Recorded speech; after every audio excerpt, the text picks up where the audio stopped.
The image makes me think of this conversation with this woman the other day. She was a fastidious Judaic-type woman in very sexual slacks. And we were talking about the grid plan. And I made the comment about how, you know, the grid plan emanates from our weaknesses, this layout of avenues and streets in New York City, the system of 90-degree angles.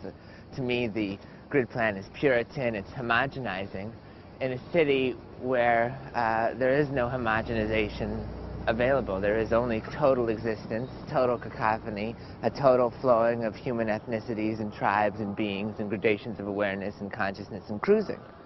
And this woman turns to me and she goes, "Oh, I never even thought of that." She goes, "I can't imagine it.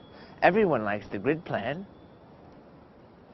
And of course the question is, like, who is everyone? I mean, it's just what I had said. And I mean, whoever that is under the white comforter, cuddled up with 34th Street and Broadway, existing on the concrete of this city, hungry and disheveled, struggling to crawl their way onto this island with all of their machinated rages and hellishness and self-orchestrated purgatories.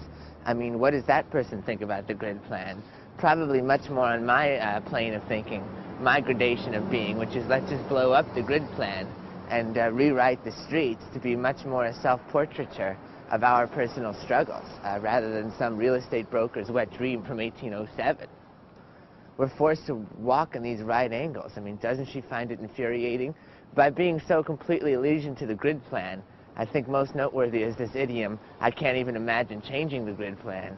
She's really aligning herself with this civilization. It's like saying, like, "Oh, I can't imagine altering this civilization. I can't imagine altering this meek and lying morality that rules our lives. Can't imagine standing up on a chair in the middle of the room to change perspective. I can't imagine changing my mind on anything. In the end, can't imagine having my own identity that contradicts other identities."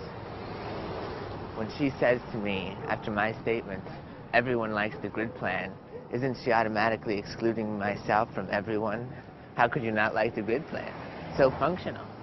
Take a right turn, and a right turn, and a right turn, and then there's a red light, and then a green light, and a yellow light. It's so symmetrical. By saying that everyone likes the grid plan, you're saying I'm going to relive all the mistakes my parents made. I'm going to identify and relive all the sorrows my mother ever lived through. I will propagate and create dysfunctional children in the same dysfunctional way that I was raised. I will spread neurosis throughout the landscape and do my best to recreate myself and the damages of my life for the next generation.